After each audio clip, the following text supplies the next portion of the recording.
Bonjour, on se retrouve pour la correction de l'exercice 4 du brevet de mathématiques d'Amérique du Nord de juin 2022. Alors cet exercice, il était basé sur la programmation, donc sur le logiciel Scratch, et on vous disait dans cet exercice, aucune justification n'est attendue. Donc en lisant bien, c'est des exercices où vous pouvez vraiment prendre tous vos points. Alors on vous disait quoi? On a créé un jeu de hasard à l'aide d'un logiciel de programmation. Lorsqu'on appuie sur le drapeau, le lutin dessine 3 motifs côte à côte. Chaque motif est dessiné aléatoirement, soit c'est une croix, soit c'est un rectangle.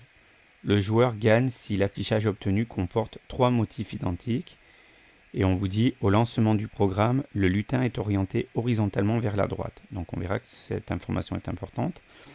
Alors, on va regarder un petit peu le programme ensemble, comme ça, pour répondre aux questions, ce sera beaucoup plus simple. Qu'est-ce qu'il nous dit ce programme?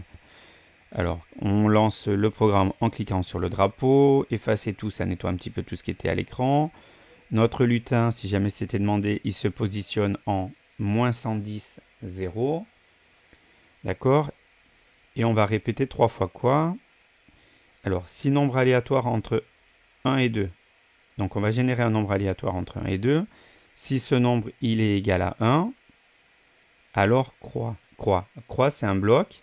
Alors, on ne nous l'explique pas ici, mais on nous disait quoi dans l'énoncé? Que on allait dessiner aléatoirement 3 motifs, soit une croix, soit un rectangle. Donc, a priori, d'accord, quand l'ordinateur il génère aléatoirement le 1, c'est la croix qui est dessinée. Sinon, s'il génère le 2, ce sera le rectangle. Et une fois que le motif a été dessiné, attention, notre lutin avancera de 100, sachant qu'il est censé être orienté vers la droite. Alors, on nous donne quand même la description, d'accord, du bloc rectangle, comment est tracé notre rectangle. On verra, ça va être important pour la première question. D'accord, répéter 2 fois, avancer de 60 pas, tourner à gauche, attention, avancer de 80 pas et tourner à gauche, bon, à chaque fois de 90 degrés.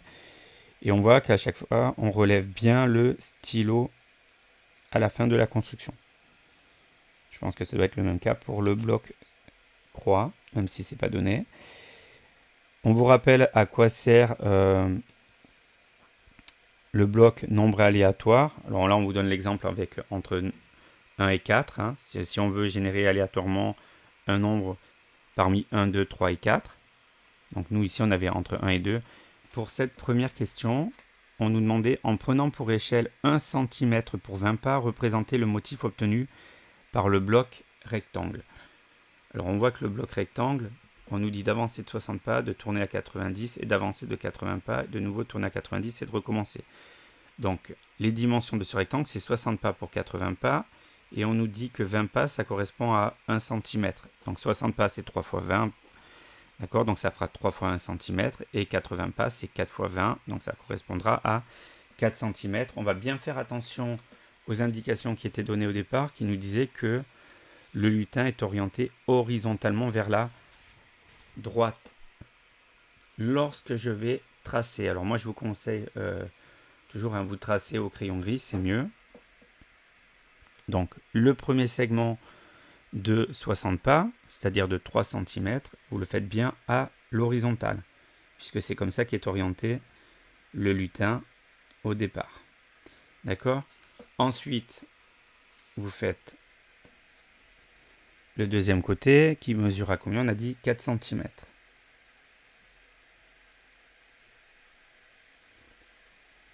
Voilà. Et on recommence de nouveau. 60 pas, donc 3 cm et 4 cm. Voilà. On peut mettre des petits codages si on a envie, d'accord? Donc attention, hein, on ne trace pas n'importe comment et aléatoirement, hein, d'accord? Donc c'est bien 3 cm sur 4 cm et pas l'inverse, d'accord? Quand vous le présentez sur votre feuille.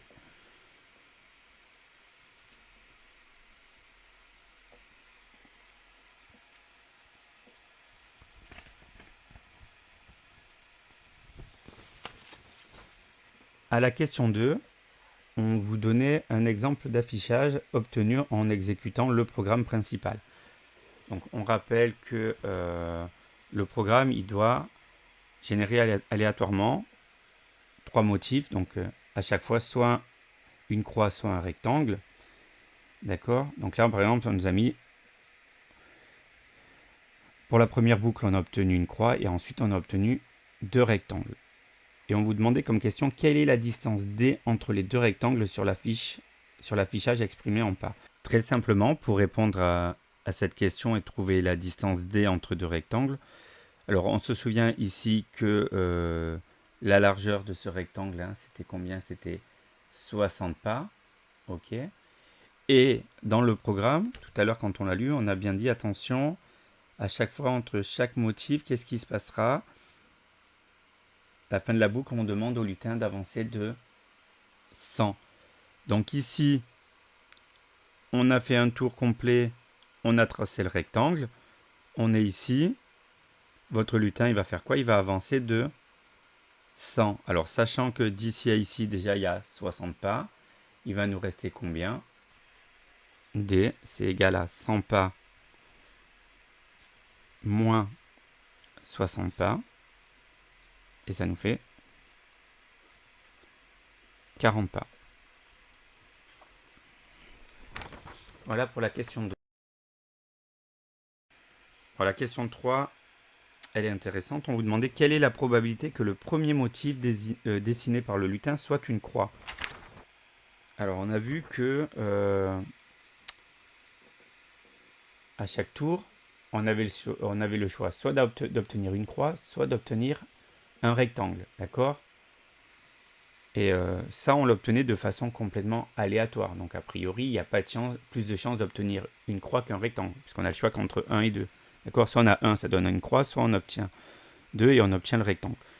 Donc, on a une chance sur 2 d'obtenir une croix, une chance sur 2 d'obtenir un rectangle.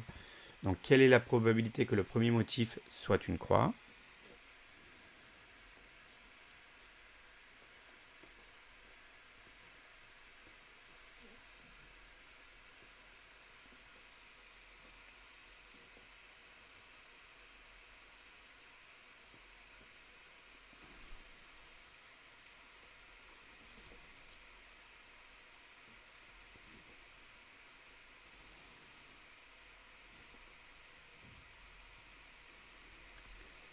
Et 1,5. Une chance sur 2. À la question 4, on vous demandait de dessiner à main levée les 8 affichages différents que l'on pourrait obtenir avec le programme principal. Alors, c'est à main levée, alors on ne va pas s'embêter.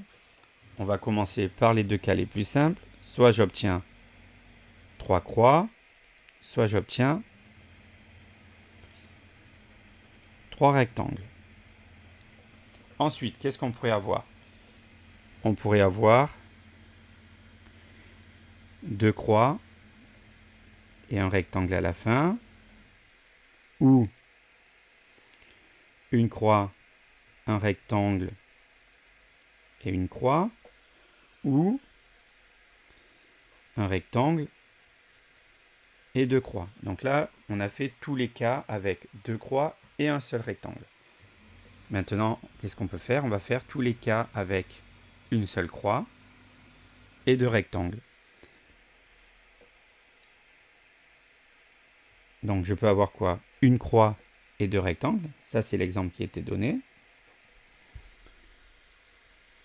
Ou un rectangle, une croix, un rectangle.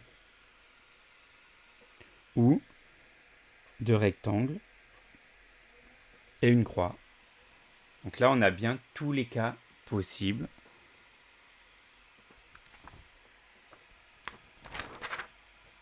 D'affichage pour cette expérience. À la question 5, on vous disait, on admettra que les 8 affichages ont la même probabilité d'apparaître. Quelle est la probabilité que le joueur gagne? Alors on rappelle que dans l'énoncé, on nous disait que le joueur gagne si l'affichage obtenu comporte 3 motifs identiques. Donc on a combien de cas où on a 3 motifs identiques? On a 2 sur les 8 possibles. Donc la probabilité que le joueur gagne,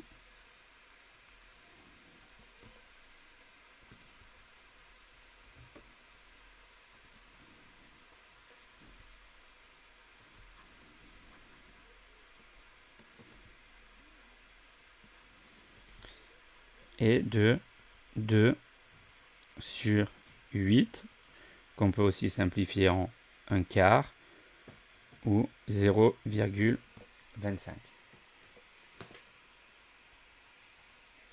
Pour la dernière question de cet exercice, on vous disait, on souhaite désormais que pour chaque motif, il y ait 2 fois plus de chances d'obtenir un rectangle qu'une croix.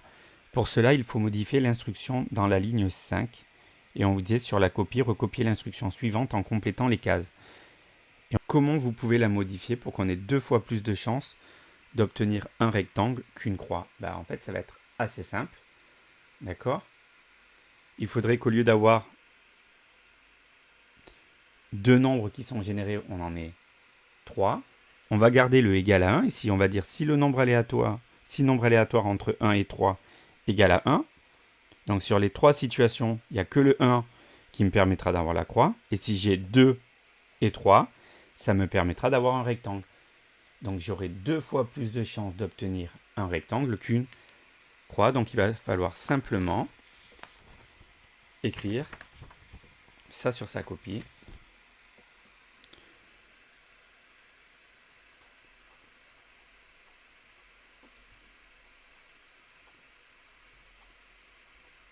Nombre aléatoire entre 1 et 3 égale à 1. On touche rien d'autre. D'accord? Puisque si la condition est respectée, le égal à 1, d'accord, ce sera une croix qui est dessinée. Et si on obtient un 2 et un 3, on aura un rectangle. D'accord? Donc il y a 2 nombres qui nous permettront d'obtenir le rectangle, donc 2 fois plus que la possibilité d'avoir une croix. L'exercice 4 est terminé.